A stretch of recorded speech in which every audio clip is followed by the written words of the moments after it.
Thank you all for listening and watching my videos. Please subscribe and like my channel Master Coolitz. Hoping that you will not skip my ads, it's a big help for me by not skipping it. Thank you so much. Dragon Shadow. The Rise. They knew their in-house fighters the best. The burly man in the ring was given the name Number 18, and he was in the 7th stage of the advanced level. Although he was yet to use his full strength, wasn't it too exaggerated for Zane Martel to block his attack with one finger? You indeed are worthy for me to transform into a beast. A blast of air rolled out. The burly man transformed into a giant ape covered in yellow fur, emanating an oppressive aura. Zane Martel, right? You've successfully angered me. I'll kill you now and end your winning streak. Zane Martel effortlessly raised his hand and blocked the giant ape's attack, startling Number 18. Damn it! Damn it! At this moment, Zane Martel already better understood the Demon Clan's combat methods. Compared with humans, the Demon Clan focused more on body cultivation, so their speed and strength were far stronger than humans. A terrifying sense of danger swept over the giant ape, changing its expression. With another punch, the giant ape was directly sent flying out by Zane Martel and embedded in the audience stands outside the ring. Number 18 was seriously injured and knocked out. In an instant, Zane Martel took down another opponent with one move. Wonderful! What a wonderful fight. You've already won 10 rounds in a row and accumulated 6 million crystals. Do you want to keep fighting? The referee's expression was a little serious as he asked tentatively. Why don't we continue the battles another day? I think you've used a lot of effort. Should we set up a battle ring for you some other day? The referee's unexpected proposal left Zane Martel stunned. He hadn't anticipated such a suggestion, especially considering he felt far from fatigued. With only one move, he had effortlessly vanquished his opponents, barely tapping into his vital energy reserves. Sure, I'll fight again in 5 days. Zane Martel acquiesced, masking his disappointment with a nod of agreement. Despite his reservations, he understood the Kangmu Arena's predicament. With 6 million crystals already in his name and the potential for consecutive victories, the arena sought to maximize its revenue by attracting larger crowds. Zane Martel chose to comply, recognizing the need to show respect in return for their hospitality. The referee's announcement of the rescheduled battles elicited a mix of disappointment and resentment from the audience. Their boos echoed through the arena, a testament to their frustration. Unbeknownst to them, their discontent only fueled the referee's satisfaction, knowing that the anticipation would draw an even larger crowd in 5 days' time. Zane Martel returned to Alora's side, a mischievous glint in his eyes as he asked, How is it? Did I look handsome in the ring? Of course. You're so handsome. You're the most handsome man in the whole street. Alora replied, stifling her laughter. They left the arena hand in hand, their next visit scheduled for 5 days later. With time to spare, Zane Martel indulged Alora's excitement, exploring the unique clothing and accessories of the northern demon country. Her enthusiasm was infectious, and Zane Martel spared no expense in fulfilling her desires, even at the cost of nearly 100,000 crystals. Returning to the Divine Hawk camp, a shadowy figure loomed in the distance, a subordinate of Teng Walter. His hurried gait hinted at trouble brewing. Half a day later, chaos descended upon the Divine Hawk camp as soldiers rushed past Zane Martel's main door in a frenzy. What is going on? Zane Martel interrogated a passing vice general, his concern palpable. I don't know. The general urgently summoned us to gather. The vice general replied, his anxiety evident. As Zane Martel entered the inner hall, he found it teeming with soldiers of varying ranks, including Bo Thompson and Gavin Owens. At the forefront stood Samuel Blake, his brow furrowed with distress. General, what happened? Is the enemy approaching? One soldier inquired, voicing the collective concern. The Teng family has cut off their supply of medicinal pills and weapons to us. Samuel Blake announced solemnly, his words igniting a flurry of panic among the gathered soldiers. Amidst the chaos, Samuel Blake's gaze settled on Zane Martel, a silent plea for assistance evident in his eyes. Everyone, please return and keep this information confidential. We mustn't disrupt the army's morale. Samuel Blake instructed, his tone grave as uncertainty loomed over the Divine Hawk camp.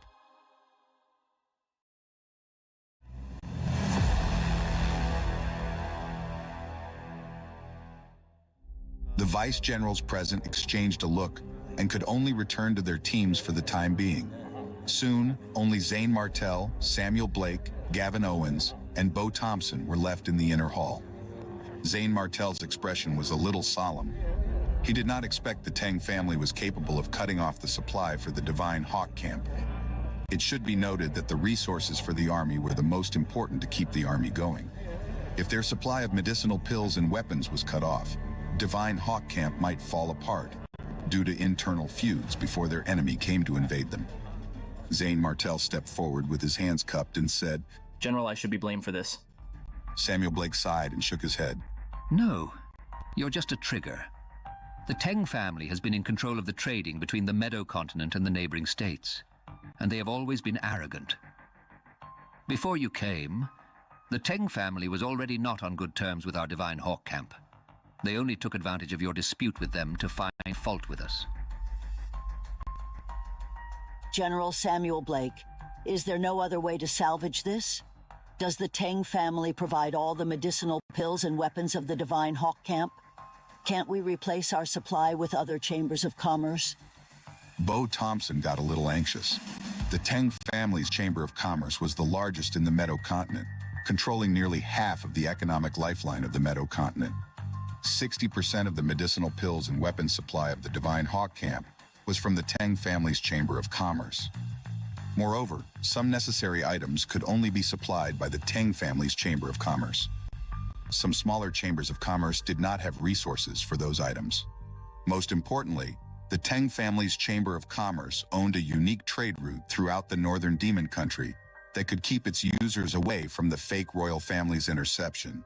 Therefore, the Divine Hawk Camp had to rely on the Teng family lately. So the Teng family is so influential in the Meadow Continent? In the past, such a Chamber of Commerce would have been wiped out long ago. Bo Thompson was enraged, and she clenched her fists. Zane Martell frowned hard. Although this incident happened because of him, Zane Martell would still do the same thing if given a second chance. As a man, he must protect the woman he loved. General, is there no place in the Meadow Continent that we can use to refine medicinal pills? Yes, the Meadow Continent has a gathering place for the Alchemist Association. However, those people have grandiose aims but puny abilities. They won't bother our requests, and it's tough trying to get their help. Samuel Blake slammed hard on the table, creating a pit on the table. General, leave the matter of the medicinal pills to me, but I'll have to trouble you on taking care of the weapons supply. Young Master Zane, did you come up with an idea? Bo Thompson's eyes lit up with hope. Zane Martell smiled and purposefully kept her guessing by saying, Don't worry, you'll know it when the time comes. With this, he left the Divine Hawk Camp and rushed to the Alchemist Association in the Meadow Continent. Being an alchemist was an extremely noble profession. No matter which stage a martial artist was in, the medicinal pills they needed would be in very high demand, which made them often ask for help from an alchemist. Thus, the status of an alchemist was almost noble. Almost every wise person would never want to offend an alchemist. Zane Martell rode a tame demonic beast iron forest horse. This demonic beast moved extremely fast and could only be found in the northern demon country. They were often tamed by the demon clan of the northern demon country and used as a means of transportation. Soon, Zane Martell arrived at the entrance of the Alchemist Association. On both sides of the door stood two extremely heavy stone statues. One was a huge tripod instrument used for alchemy, with incense oozing from its top. The other statue was a medicinal pill 4 or 5 meters tall with runes hovering on it. He could even smell a faint medicine fragrance. Seeing Zane Martell wanted to enter, 2 guards at the entrance immediately stopped him and said coldly, This is the Alchemist Association, not a place where you can enter at will. Please return. Zane Martell was stunned and surprised. The Alchemist Association was indeed worthy of being called ignorant by the world. The 2 burly guards in front of him were only at the intermediate level. If they were anywhere else, the guards wouldn't dare speak to Zane Martell like this. They could only act this arrogant because the Alchemist Association was backing them up. Those in the advanced level, or even the expert level, would never dare cause a scene here. At this moment, Zane Martell got an idea. He took a token from his storage ring, on which there was a pattern of a golden medicinal pill. The token was given to him by the Alchemist Master, Master Vade, when he was participating in the sect contest in the imperial capital of Eastern Palm. Zane Martel took out the token and handed it to the guards. If not mistaken, this should be the token of your Alchemist Association. Now can I enter? The guards sized up Zane Martel with a strange look. After seeing the golden medicinal pill on the token, their faces immediately changed. Gold. You're a golden alchemist. What? Did you see it wrongly? How could it be? Damn it, it's really golden. Master, we apologize for being ignorant. Please come in. No, please allow me to lead the way for you. Upon seeing the token, the two burly men changed their attitudes completely, leaving Zane Martel confused.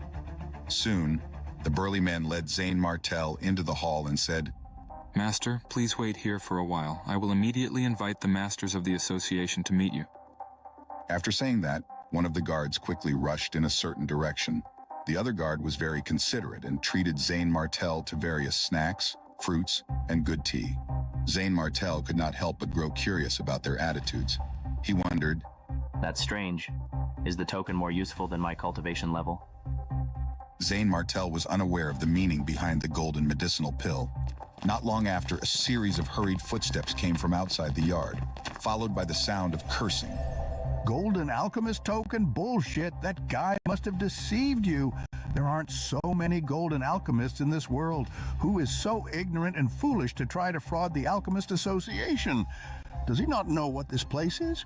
Zane Martel heard the voice first, and then an old man in his 80s rushed in angrily. The old man immediately noticed Zane Martel. He was furious when he saw Zane Martel barely looked in his 20s. He turned to the guards and questioned, Open your eyes and take a good look at him. How old is this guy? I doubt he's in his 20s. How could such a young man be a golden alchemist? Did the dogs eat your brains for breakfast? The old man scolded the guards harshly. The burly men were stunned at first, but then they realized what was happening. Master Rovan, are you saying his token is fake? What else? The old man, Master Rovan, rebuked angrily.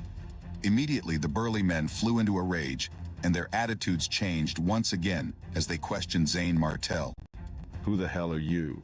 Why did you pretend to be a golden alchemist to come into our association? What are your intentions? If you don't tell us your intention, I'm afraid you won't be able to leave here. Zane Martel was completely confused. Just what exactly had happened? Moreover, the two guards were merely at the intermediate level. So how did they have the courage to threaten Zane Martel? But before long, hurried footsteps were heard again from outside the courtyard. More than 20 people at the 7th stage of the advanced level surrounded Zane Martel in the middle. Their killing intent surged as they faced off Zane Martel. It was as though they would immediately kill Zane Martel if they were not satisfied with his answer.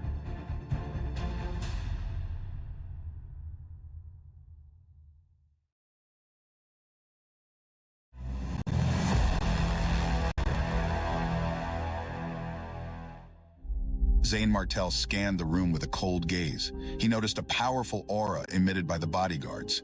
It seems like the Alchemist Association does live up to its reputation. I'm not here to cause trouble or fake my identity. This Alchemist's token does indeed belong to me. It belongs to you? Master Rovan asked as he snatched the token from Zane Martel. He took a few glances at it, then tossed it back to Zane Martel. This imitation token is very well made. It is almost like the real thing. Unfortunately, you did not think this through enough. Perhaps I would have believed you if you were much older in age. You look like you're barely in your 20s. Zane Martel did not understand how his age was related to his possession of the Alchemist token. Do you think the Golden Alchemist is something common? Do you even know what it symbolizes? Master Rovan shook his head with frustration. Zane Martel shook his head cluelessly. He wasn't sure. The token was gifted to him by Master Vade, who was part of the Alchemist Association. Master Vade thought he might need it one day. Zane Martel did not think much of the Golden Alchemist token when he first saw it. He figured all the tokens looked the same. Master Rovan was infuriated with bloodshot eyes as he realized Zane Martel had no clue what he got himself into. He explained furiously, A Golden Alchemist is the highest ranking and the rarest among the whole of the Alchemist Association. There are extremely high standards to become a Golden Alchemist. One can only claim the title by passing the most difficult test, or only if another Golden Alchemist considers you as one of them. Not to mention that there are many people who joined the Alchemist Association that only remained as white alchemists despite spending their whole lives here. Only a small number of people have successfully been promoted to red alchemists. Now, do you understand what it means to be a golden alchemist? It turns out the Golden Alchemist is not just anybody. Does this mean that Master Vade was one of them? This token was gifted to me by someone named Master Vade. Perhaps he was one of the Golden Alchemists you were referring to. He knows Master Vade. Could it be true? Master Vade was very well known. I'm not surprised that you've heard of him. Master Roven growled. He refused to believe that Zane Martel was telling the truth. Zane Martel was helpless. Do I have to defeat everyone here for him to trust me? Zane Martel thought to himself as he let out a sigh. What's it going to take for you to believe that this token belongs to me? Great. Why don't you show me the skills that it takes to be a golden alchemist? Skills? What kind of skills? Zane Martel was stunned and then felt a sense of relief. He had always been confident in performing alchemy. Ordinary medicinal pills were a piece of cake to him.